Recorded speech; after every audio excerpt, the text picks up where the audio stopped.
Welcome back, Shaman King fans, to another episode of What's the Different, where I'm comparing the various adaptations of the Shaman King manga, namely the 2001 anime and the 2021 anime. We're coming down to the wire, as we're about to finish off the newer anime, and we're starting to proceed to the last few volumes of the manga. In fact, in a few episodes, we'll be reaching where the manga originally ended. But then the author Hiroyuki came back, finished things up properly, and the series was goated. But much like with the Fullmetal Alchemist series as well as Hunter x Hunter, despite the fact that the newer anime is a lot more faithful in a lot of ways, there are some who still prefer the previous anime, which is understandable to me. The previous anime did some very fantastic things. One of the biggest things that kind of shot the newer anime in the foot is the fact that they didn't really bring anyone on staff who could really show off in terms of the animation. The animation isn't overly terrible, but it's not anything that really stands out. Not to mention, the newer anime cuts a lot of corners, whereas you would think they would take the opportunity to add in some of the surplus stories, little extra details here and there that Hiroyuki would add in later to kind of flesh out certain moments of the story. The newer anime never did that. They condense and they cut and have rushed through a lot of plot elements, and that definitely was not the way to go. The previous anime had a tendency to let things breathe a little too much, but it really helped you to kind of bond with the characters. But it is what it is. Last episode we addressed how both anime had a Yo versus Ren fight, although for the newer anime and the manga it was more of a Yo versus pretty much everyone fight. Both tellings of the storyline put Ren in a position where he was a bit conflicted in terms of his relationship with Yo. We also saw Lyserg's new powered-up state in both versions. The original anime, he got a gigantic oversoul. In the manga and newer anime, he got an armored oversoul. So while the stories aren't connected, you still see story beats that kind of carry over because the direction of the series was honestly just that strong. You can infer a lot of things. And now we enter into a section where in all versions of the Shaman King adaptation, the Shaman Fight ends. Now let's jump in and see what's the difference. So for the manga, we're in volume 30, chapter 262, Reiheit Scene, episode 57 of the 2001 series, The Shaman Fight Ends, and episode 46 of the 2021 series, True Justice. Open up with the utter destruction of these military vessels, like Hao is destroying them, and Manta's dad just plays it off as, oh, it's just a terrorist. Honestly, both adaptations, the manga and the anime, really show off how insane Hao looks doing all of this. Although honestly, they cut out a lot of the destruction that Hao does and a lot of the monologuing about how humanity is inferior. And of course everyone is stunned by his power, and all of them realizing that they're just no match for him, and he has no issues with killing mass droves of people. And Lakeith questions, what do you think of his power, Yo? And all Yo really has to say is, it feels like a sad power. And of course, while the military captain is freaking out, the naval captain is freaking out about what Hao's doing to his forces, Manta's dad lets him know Hao is the guy who can read people's minds. If you don't control your emotions, he'll take you. And Hao manages to find Manta's dad. Of course, Manta's worried about his father, but Yo knows something's up. Hao should have already destroyed him. Something big is coming. Someone is here to protect Manta's dad. Something that even Hao might not be able to stop. One of the other fallen angels, Azazel, headed up by the excommunicated member of the X-Laws. And thus Reiheit Scene makes the scene. Honestly, I'm having trouble figuring out how to say the one dude's name, so I'm just gonna call him Hans, which is his name. He's partnered up with Teruko, as they both essentially have instant win abilities. Hans's Azazel should be able to wipe out even How? Because it has so much absurd power. Enough power to blow up an entire island, in fact. Essentially, Hans wasn't allowed to come along with the X-Laws because his power is just too much overkill. And Hans is doing all of this because he was devoted to Jean. And they I guess he's blaming Hao for the fact that she's no longer as holy as she used to be. And thus we see Azazel rise. Or I guess you could say Azazel descends. And Hao just unleashes his own attack, the Foxfire, which utterly decimates Azazel. It's unfortunate that they cut out the fact that Laquiste and Marco actually were ready to jump in to take down Hans. And it's just like, yep, they were utterly unnecessary. And you cut to Hao telling Yo about his abilities. Honestly, this whole demonstration might as well be summed up by saying Hao's just giving them a chance to see what he can do and see if they can actually defeat him after knowing how screwed they are. And now we enter into chapter 263, Teruko the Voodoo Witch. Hans has died from the fact that his oversoul was broken. It was just too much of a shock. But Teruko, she's still looking to get paid. With her abilities, it's kind of an instant kill curse attack.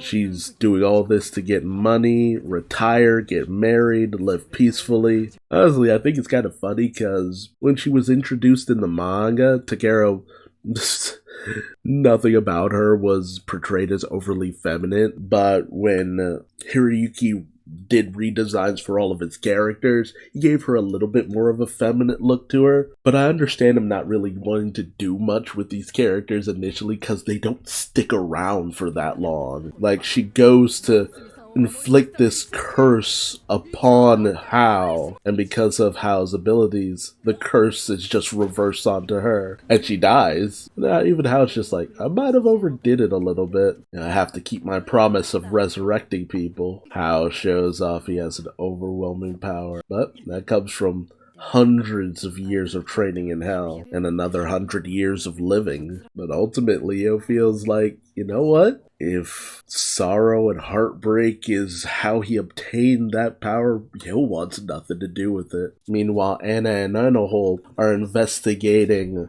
where that one butler dude was hanging out. Although the anime cuts out the fact that Anna also wants an opportunity to basically blackmail Manta's dad so that he'll sponsor Funbari-Osen. Also, Anna's a little bit disappointed that Yo didn't get the training she wanted him to get, but ultimately she realizes that Yo doesn't need it. And while Anohole doesn't understand because Hao is still so much stronger, Anna realizes it's only because he's strong as a shaman. In other ways, Hao isn't that powerful. Something that even Hao acknowledges. He also lets them know that the butler dude, Tamaranzaki, he already left the island. As soon as he saw the potential that Manta's dad was in danger, he booked. And Hao is just like, they can work out the rest for themselves. He doesn't want any more bad blood than there already is. And Anna realizes it wasn't the angel that stopped him from destroying Manta's dad. It was ultimately Manta's dad himself. Even he's hesitant about killing a parent in front of their child. I also love the fact that with them being just so catty to each other, you can really see that they have similar personalities. And thus we enter into chapter 264, the crowning of the king. And thus everyone has made it aboard the Patch sub and are making their way to the lost continent of Boo, a very huge place at the bottom of the sea, one of the many mysteries of the world. Hao even talks about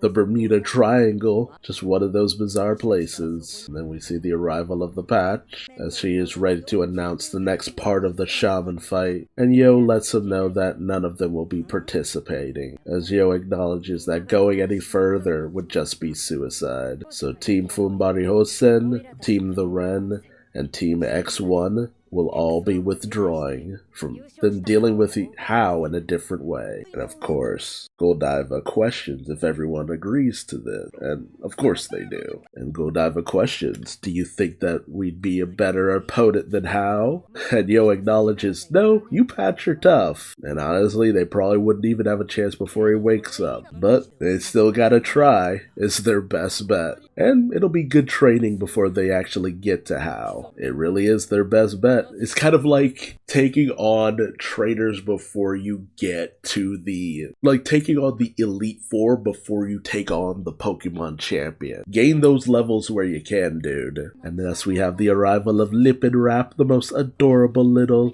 Native American girls around, who will be escorting How to the Great Spirit. Now, gonna break off and go into the original anime because events here play off very differently, whereas the Patch are actually upset about the actions of How. Everyone except the two Patch who have joined him, fully. Whereas in the manga and newer anime, the two Patch who join How, they do so because they know How will win. And a lot of the other Patch are kind of on board as well. But in the original anime, they were essentially traitors. Honestly, the Patch's protests almost kind of comes off as a little odd because it's just like, y'all have let How do what he wanted up until now. Why are you protesting now? And then How just busts in to the area of the Patch. And he's just ready to take the Great Spirit by force. He is deemed that the Shaman fight is no longer necessary, so he's just gonna take everything that he wants. It's like, How winning was inevitable one way or the other, but it's just kinda like, would you rather have the Patch on your side or not? Mikihisa arrives on the scene to mitigate some of the damage. Unfortunately, Mikihisa proves to be no match for How, and even consumes Mikihisa's spirits. But this was actually all a ploy in order to stall How until Yo got there, and How wants to meet Yo in front of the Great Spirit. That's where their final clash will be. And after finding out about how much power that How has, Yo feels that the Shaman fight is kind of on a temporary break. I mean, technically it's been interrupted, so what can you really do in this situation? A lot of the shamans find out about what's happening. You even have an anime appearance by Red Subensirium, which is about all you really get of them, but all the shamans are aware of what's happening. And then you have the fight between Yo and Ren, as the place where the Great Spirit actually resides in the original anime is a forbidden forest, like the sacred land of the stars, deep underground. Technically an alternate dimension, honestly. And since How didn't do things the right way, he finds that it's difficult to actually get close to the Great Spirit, basically spirit shenanigans. So instead of a literal maze of rock, you get a maze of a forest. And so thus Yo and his friends enter into a battle against How's followers instead of taking on the Patch because, they have no reason to fight the Patch. And this becomes the final showdown against Yo's side and How's side. Meanwhile, in the original in the manga and newer anime, Marco's kind of upset that they had to essentially declare How the winner, but ultimately it's a question who will be Shaman King once they defeat How. And Yo thinks, whoever's left standing after all's said and done. And of course they all still want to compete to some degree. But the one follower of How they do end up encountering in this version is Laquiste, because he's the last one standing. And so this becomes the final showdown between Marco and Laquiste. So we enter into chapter 265. Evil given shape. He wants to do this last thing for his allies. Lyserg wants to jump in and help out, but Yo knows this is a fight that Marco has to face. A fight to the death, unfortunately. They need to conserve their energy where they can in order to face off against what happens next. And this honestly becomes a battle of justice, beliefs, ideals, and what they perceive as evil. One day, Laquiste had happened upon How and was defeated, but his life was spared. Laquiste recognized How's justice as just something different from his own. One that took in people who were lost, scared, shunned, dismissed. But Marco simply sees it as people who have lost their way. And Laquiste sees that as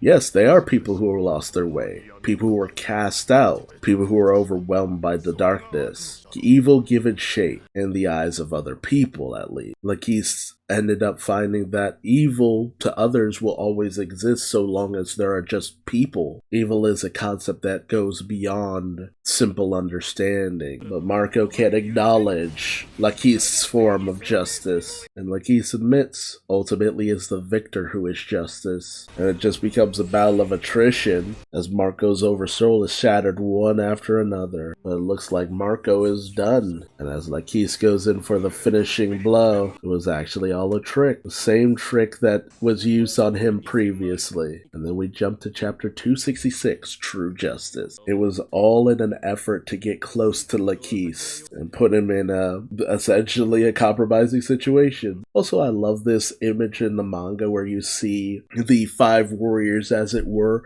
all dressed as X-Laws. A what-if situation, but Marco's form of justice has actually changed. When, Jean showed him unconditional love, and that's when he had his answer. Love, that is justice. Once Marco was abandoned as a child, and he had nothing, Lakis had come to him with food, and when Marco tasted that food, it helped him get through a lot of heartbreak, a lot of trauma, a lot of sadness. It was love that helped him move forward. It was love that helped him progress. Love is what helps you do incredible things. It helps you overcome sadness, hate, pain. That is justice. And so it is Marco's last act to let everyone proceed forward with love in their hearts. He apologizes to Lyserg and gives him his glasses, although I don't think he mentions that in the newer anime. He just apologizes, and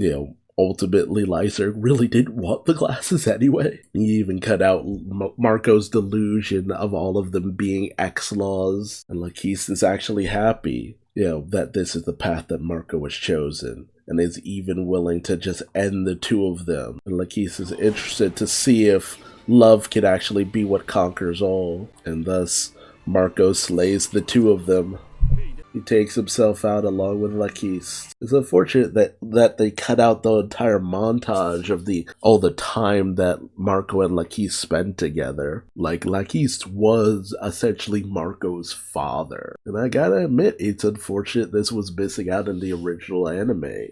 Like, to have had them had this kind of relationship behind the scenes, it's something else. And in the original anime, they were essentially strangers, despite the fact that you see Lakis wielding an angel. That's the one thing that never changed. Lakis had an angel, but Lakis was there for Marco since he was a child, right up until he graduated, and they started owning their own business together, through it all. And Yo is ultimately sad that things turned out this way. He's upset because they viewed things in such black and white terms when they knew that things were a lot more complicated than that, and their spirits passing on say that they didn't know how to operate in any ways but extreme. Their passions were just too much for them to bear, and thus they had no choice but to fade away and let the next generation proceed. And thus our heroes make their way further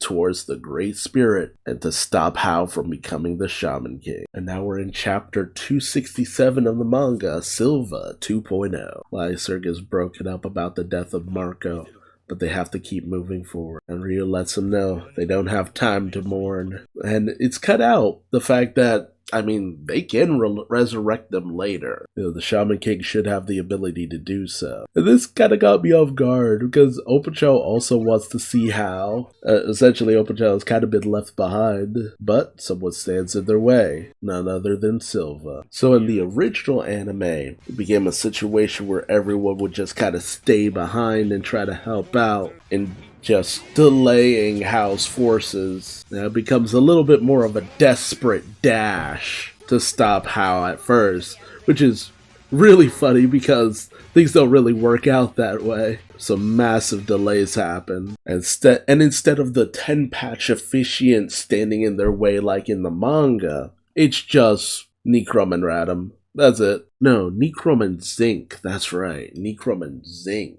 And instead of them fulfilling their duty at all costs, you have these two deserters. Necrom wants revenge, and Zinc just is tired of serving the Great Spirit. It's funny, too, because Silva more willingly takes his position as a priest a lot more seriously, whereas in the manga and newer anime, he was kind of willing to throw it away because he knew it was all just kind of shady. And as the battles rage on in the original manga, the Great Spirit beckons them forth. Whereas in the original series, Silva confronts them. It wasn't certain that he'd confront them right now. And Silva goes in on the offensive, and he manages to beat back everyone pretty much. And it seems like Silva's just too overwhelmingly powerful, as he just cuts through everyone's abilities. Ren tells them to hold off since there are more people more powerful than Silva up ahead, and they need all the strength they can muster. But there's also someone else who wants to fight Silva. It's been a long time since the last time they fought, and with all the power Yo has gained, this is the perfect opportunity. Interesting enough, that's the end of the manga volume 2, and thus brings an end to another episode of What's the Difference, the Shaman King edition, where we got to see Hao's raid on the Shaman fight. Or I guess I should put it more specifically as an all-encompassing thing, Hao taking over as Shaman King. In one instance where he's officially declared it, and another where he just decides to take it by force. And now, it's nothing more than a mad dash to stop Hao in all versions. The question just becomes, do you find it more interesting with Hao being just declared the Shaman King, and Yo and his friends needing to stop the process before he can be fully integrated and crowned the Shaman King?